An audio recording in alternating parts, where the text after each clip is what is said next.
I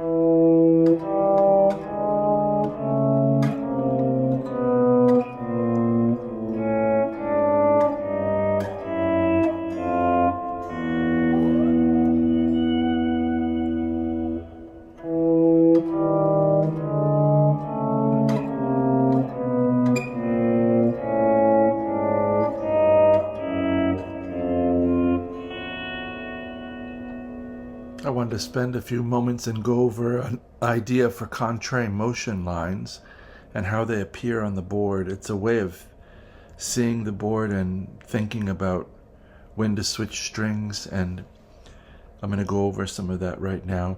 Please do subscribe to the channel if you haven't yet. If you're enjoying the content, share it with others. You can leave a comment, leave a like. If you'd care to leave me a tip, that would be very nice. My PayPal information's there in the description below. So this is a contrary motion line just involving the 6th string and then widening out as we get further down the board and the interval becomes wider. So we're going to start here. I'm starting with middle finger on the 12th fret E, and the idea is we're going to add, as we descend with this pitch, we're going to add a major third. So in this case, E flat and G, it's this shape of this diagonal shape off towards the peg head. So major third, and then a tritone, and then a 6th, and a 7th, and an octave, etc. So 12, E, 11 and 10, E flat and G. Then we're going to get 10 and 11, D and G sharp. So even that much of the line, this is C sharp and A, might be enough to interject into something and have it go somewhere.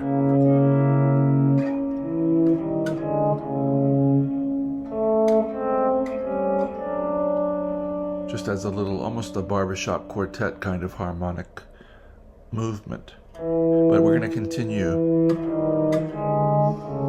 So now we need for these to split, but we don't want to get into a situation where we're having to do these kinds of really wide chords.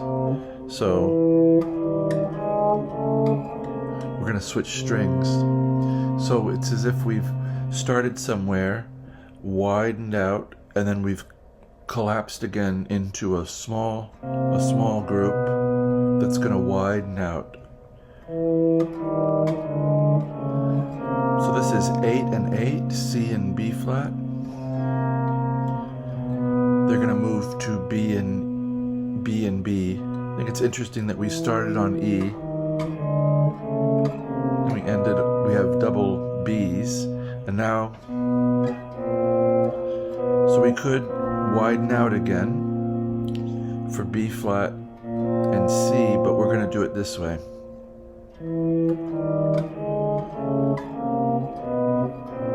To give us somewhere to go. This is the same shape we started with here, but it's been separated by a few strings now. So now we're on 6th string, 6th fret, and 5th string, 3rd fret. And those are going to shift just as these guys did. So A and C sharp, 5 and 6. And we are going to widen out just as we did here.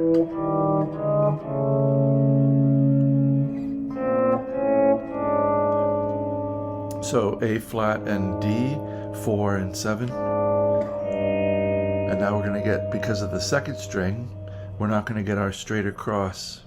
We're going to get this shape here. This is 3rd and 4th fret, G and E flat.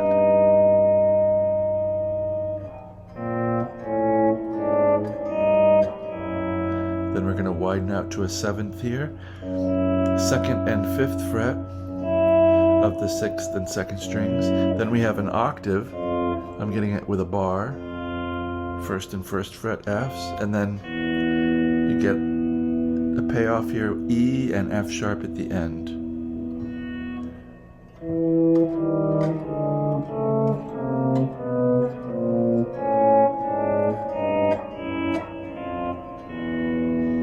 So I offer this here just as a beginning and some way to get your imagination working. We needn't have started with a third. We could have started with a minor third. We would have ended up with a completely different line. So start at different intervals in C. This kind of thinking in me comes from one of my lessons with George Van Apps, where he showed me one note, two notes, three notes.